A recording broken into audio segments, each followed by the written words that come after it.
आमिर गद्रे, तुम्ही पाहता न्यूज 18 लोकमत. या बुलेटिनमध्ये घेऊया बातम्यांचा वेगवान आढावा. बीडमधील मसाजोगचे सरपंच संतोष देशमुख यांच्या हत्या प्रकरणी सीआयडीच्या तपासाला वेग आलेला आहे. ज्या कारमध्ये देशमुख यांचं अपहरण करण्यात आलं होतं त्या कारवरील आरोपींचे ठसे जुळल्याची माहिती समोर येते. दरम्यान या फरार आरोपींची बँक खाती गोठवण्यात आली.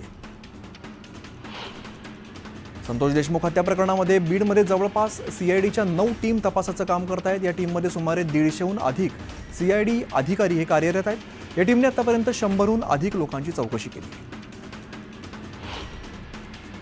खंडणी प्रकरणात सीआयडीने वाल्मिक कराड यांची पत्नी मंजिरी कराड यांची आज पुन्हा चौकशी केलेली आहे. त्याचबरोबर याआधी राष्ट्रवादी अजित पवार गटाचे जिल्हाध्यक्ष राजेश्वर चव्हाण आणि वाल्मिक कराड यांचे अंगरक्षक यांची देखील चौकशी करण्यात आली. सरपंच संतोष देशमुख हत्या प्रकरणामध्ये राष्ट्रवादी काँग्रेसच्या युवती प्रदेशाध्यक्ष संध्या सोनवणेंची सीआयडीकडून चौकशी करण्यात आलेली आहे. सीआयडीकडून संध्या सोनवणे यांची 8 तास चौकशी झाली. ज्या काळ्या रंगाच्या स्कॉर्पिओ कारमध्ये सरपंच संतोष देशमुख यांचं अपहरण करून हत्या करण्यात आली ती स्कॉर्पिओ कार पोलिसांच्या हाती लागलेली आहे. विशेष म्हणजे या कारमध्ये पोलिसांना मुख्य आरोपींचे 2 मोबाईल सुद्धा सापडलेत. ते फॉरेन्सिक तपासासाठी पाठवण्यात आले. संतोष देशमुख यांच्या हत्येपूर्वीचा एक व्हिडिओ सीआयडीच्या हाती लागलेला आहे. दरम्यान आरोपी सुदर्शन घुलेच्या मोबाईलमधील हा व्हिडिओ सीआयडीने ताब्यात घेतलाय. सुदर्शन घुलेसह दुसऱ्या आरोपीचा मोबाईल सापडला असून आरोपीच्या मोबाईलवरून हत्येच्या वेळेला वरिष्ठ नेत्याला कॉल केल्याचं समोर आलंय. बीड प्रकरणातील कोणत्या बड्या नेत्याला कॉल केले, कोण आहे तो बडा नेता, असा सवाल उपस्थित करत त्या नेत्याचं नाव जाहीर करण्याची मागणी अंजली दमानी यांनी केली. सरपंच संतोष देशमुख हत्या प्रकरणातील फरार 3 आरोपींची हत्या झाली असं व्हॉइस मेसेज अंजली दमानिया यांना आलेले होते. याची पोलिसांनी चौकशी केली आहे. दरम्यान दारूच्या नशेमध्ये असलेल्या व्यक्तीने हे मेसेज पाठवलेले असून अशी कोणतीही घटना घडली नाही असा खुलासा पोलिसांनी केला.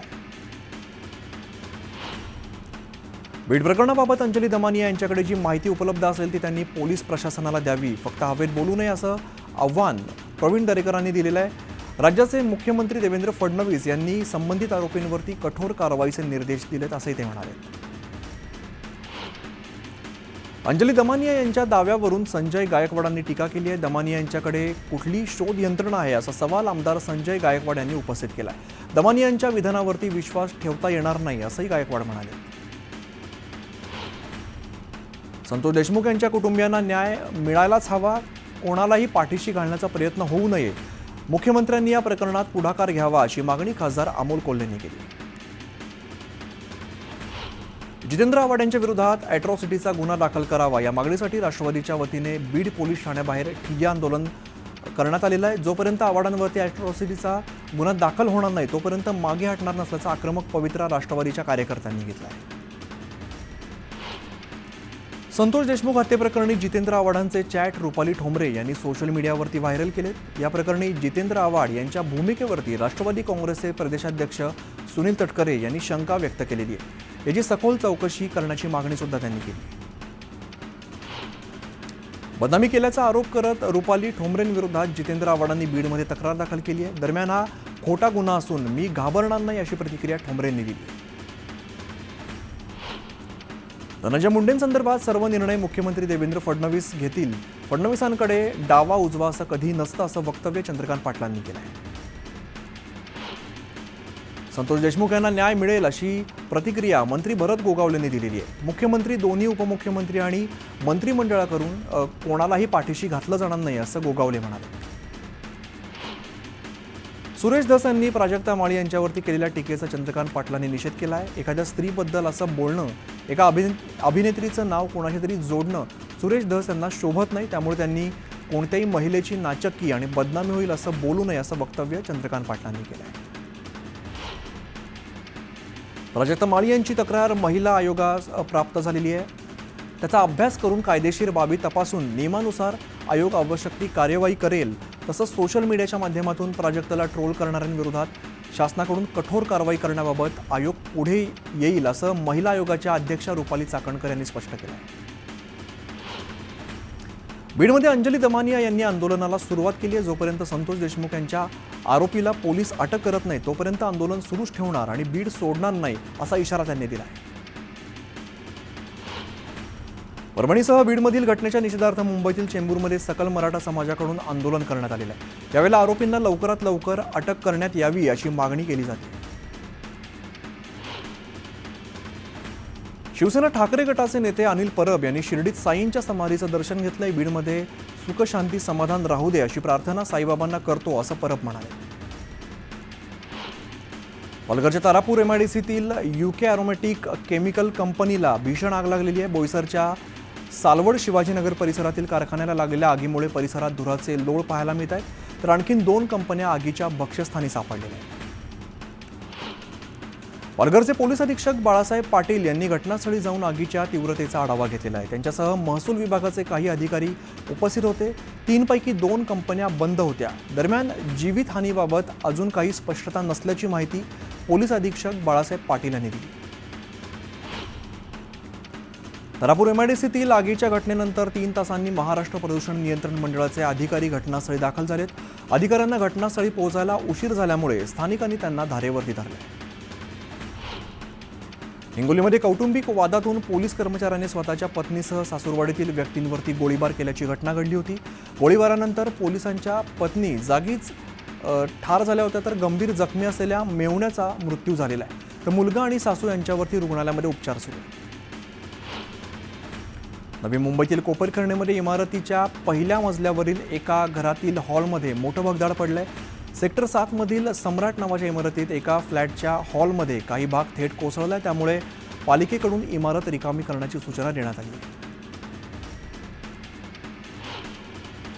नवी मुंबई विमानतळावरती इंडिगोच्या विमानाचं यशस्वी लँडिंग झालेलं आहे। 17 एप्रिलपासून विमानतळ सुरू होणार आहे। नवी मुंबई विमानतळ 17 एप्रिल 2025 पासून सुरू होणार असल्याची माहिती उरणचे आमदार महेश बालदी यांनी दिलेली आहे। दरम्यान या विमानतळामुळे रोजगाराच्या मोठ्या संधी उपलब्ध होणार असल्याचे ते म्हणाले। कल्याण अत्याचार आणि हत्या प्रकरणात विशेष सरकारी वकील उज्ज्वल निकम यांची नियुक्ती करण्यात आलेली आहे। मुख्यमंत्र्यांनी फोनद्वारे नियुक्ती संदर्भात कळवल्याची माहिती निकम यांनी दिली। राज्यातील स्थानिक स्वराज्य संस्थांच्या निवडणुका 7 मार्चच्या आधी घ्या अशी मागणी रईस शेख यांनी मुख्यमंत्र्यांकडे केलेली आहे। देशाच्या आर्थिक राजधानीचा कारभार गेल्या 3 वर्षांपासून लोकप्रतिनिधींविना चालू आहे अशी खंत त्यांनी व्यक्त केली।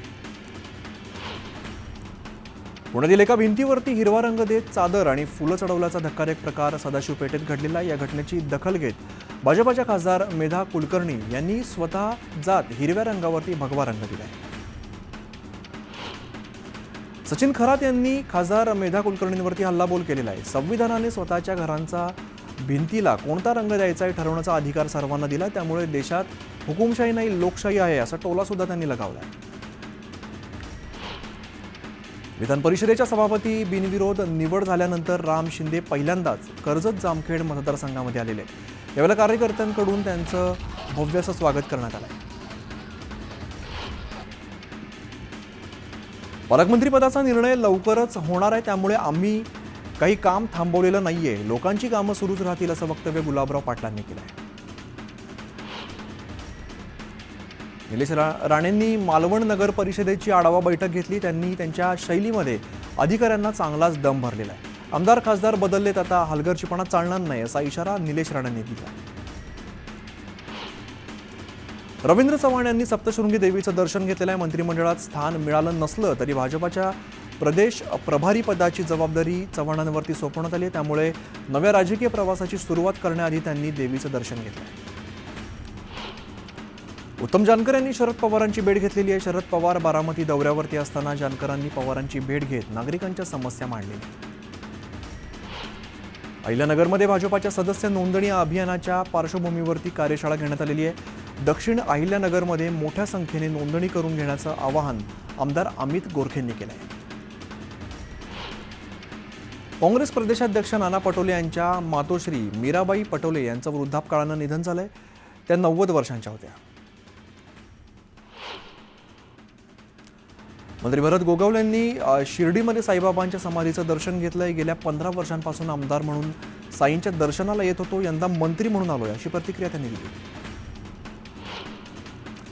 बागेश्वर धामचे धीरेंद्र शास्त्री महाराज शेगावमध्ये गजानन महाराजांच्या चरणी नतमस्तक झालेले आहेत। जळगावमध्ये कार्यक्रमासाठी आले असताना त्यांनी शेगावमध्ये येत गजानन महाराजांचं दर्शन घेतलं.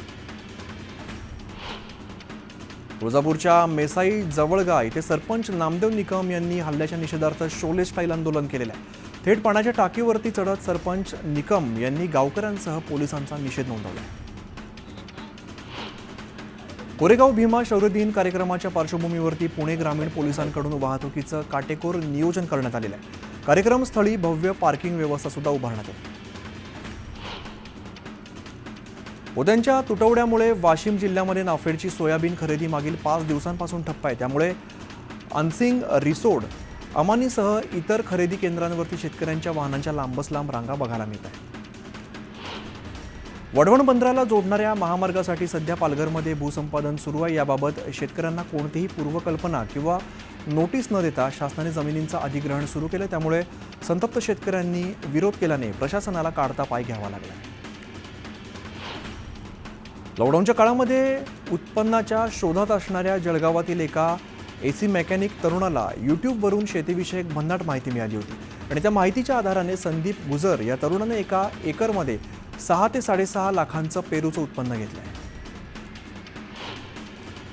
पुण्यात महाराष्ट्र साहित्य परिषदेची सर्वसाधारण सभा पार पडली. या सभेमध्ये मात्र मोठा गोंधळ उडला.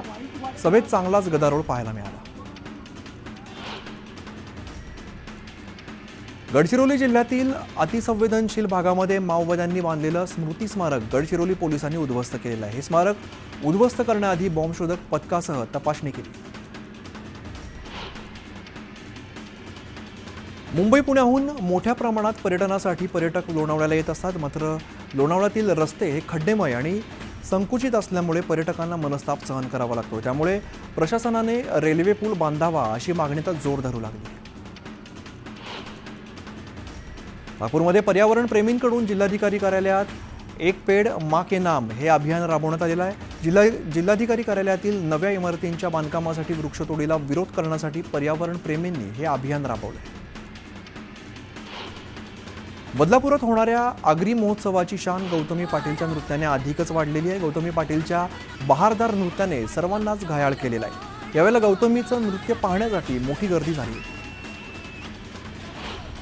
अकोलाच्या बाळापूर तालुक्यातील कारंजा रमजानपूरमध्ये जिल्हा परिषद शाळेचा स्लॅब कोसळलेला आहे. बांधकाम झाल्यानंतर 8च दिवसात स्लॅब कोसळल्याने नागरिकांनी संताप व्यक्त केला आहे.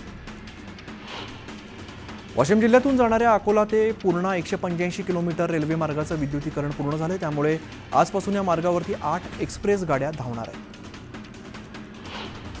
अमरावतीच्या तिवसामध्ये राज्यस्तरीय बैलगाडा शर्यतीचं आयोजन करण्यात आलं आहे. विशेष म्हणजे यंदा महिलांनी सुद्धा या स्पर्धेमध्ये सहभाग घेतला आहे.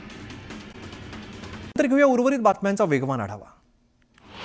शिरूर आणि आंबेगाव तालुक्यातील काही गावांमध्ये अवकाळी पावसाने हजेरी लावलेली आहे. दरम्यान पावसामुळे शेतातील पिकं ही धोक्यात आल्यामुळे शेतकरी चांगलाच हवालदिल झाला आहे. धुळे जिल्ह्यामध्ये अवकाळी पावसामुळे 30 गावांना फटका बसलेला आहे. शिरपूर तालुक्यातील 1728 शेतकऱ्यांचं सुमारे 1200 हेक्टरवरील पिकांचं नुकसान झालं. जळगावच्या पाचोऱ्यामध्ये रानडुकरांनी हैदोस घातलेला आहे. रानडुकरांनी शेतात घुसून मक्याचं पीक भुईसपाट केलेलं आहे. त्यामुळे शेतकऱ्यांचं यात मोठं नुकसान झालं आहे. नवीन वर्षाच्या स्वागतासाठी गोव्याच्या समुद्र किनाऱ्यांवरती पर्यटकांनी मोठी गर्दी केली आहे. उत्तर गोव्यातील कलंगूट, कॅन्डोलिम आणि बागा अंजुना यासह मंद्रेम समुद्र किनाऱ्यावरती पर्यटक जलपर्यटनाचा आनंद लुटत आहेत. नवीन वर्षाच्या स्वागतासाठी महाबळेश्वर पर्यटकांनी हाऊसफुल झालेला आहे. देशभरातील लाखो पर्यटक महाबळेश्वरमध्ये गुलाबी थंडीचा आनंद घेत आहेत. 31मुळे माथेरानमध्ये पर्यटकांनी मोठी गर्दी केली आहे. दरम्यान वाहतूक कोंडीमुळे माथेरान घाटात वाहनांच्या लांबच लांब रांगा बघायला मिळत आहेत. डहाणूच्या कासा सायवन रोडवरती भीषण अपघात झालेला आहे. भरधाव दुचाकी कारवरती धडकल्यामुळे दुचाकीवरील 3घांचा जागीच मृत्यू झाला आहे. तर कारमधील महिला गंभीर जखमी. भिवंडी शहरातील 3 बत्ती नाका इथे दुचाकीस्वाराचा वाहनावरील ताबा सुटल्यामुळे अपघात झालेला आहे. उघड्या गटारमध्ये दुचाकीसह चालक पडलेला आहे. दरम्यान प्रशासनाच्या हलगर्जीपणामुळे अपघात झाल्याचा आरोप करत नागरिकांनी प्रशासनाविरोधात तीव्र संताप व्यक्त केला आहे.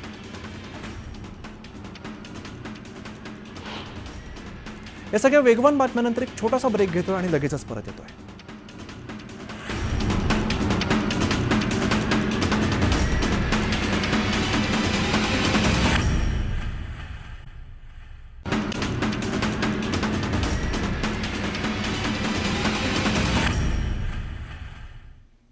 ब्रेकनंतर पुन्हा एकदा स्वागत आता घेऊया उर्वरित बातम्यांचा वेगवान आढावा. पैठणमध्ये फळ विक्रेत्यावरती प्राणघातक हल्ला करण्यात आलेला आहे. केळीच्या दरावरून फळ विक्रेता आणि 3 आरोपींमध्ये वाद झाला. या वादातून तिघांनी फळ विक्रेत्यावरती हल्ला केल्याची माहिती. मुंबई कोलकाता राष्ट्रीय महामार्गावरती गॅस टँकर पलटी झाला. या अपघातामध्ये टँकर चालकासह त्याचा सहकारी जखमी झाला.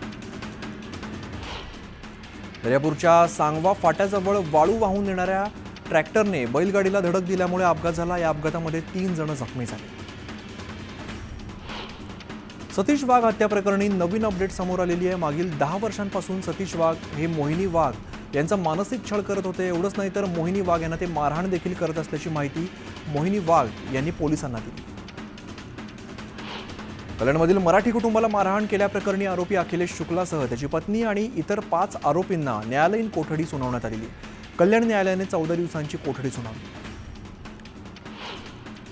राज्यभरासह सोलापुरात सुद्धा बनावट ऑनलाईन ॲपच्या माध्यमातून फसवणुकीचा प्रकार समोर आला आहे. बनावट फोनपेच्या वापरामध्ये वाढ झाल्याचं समजताच पोलिसांनी सापळा रचत पेट्रोल पंपावरती तरुणाला अटक केली. गोंदिया जिल्ह्यातील एका गावामध्ये राहणाऱ्या या 11वीतल्या विद्यार्थ्याचा होरपळून मृत्यू झालेला आहे. हा विद्यार्थी चुलीजवळ बसून अभ्यास करत असताना आगीचा भडका उडाला, त्यामुळे त्याचा होरपळून मृत्यू झाला. एक छोटासा ब्रेक घेतो आणि लगेचच परत येतो. पाहत राहा न्यूज 18 लोकमत.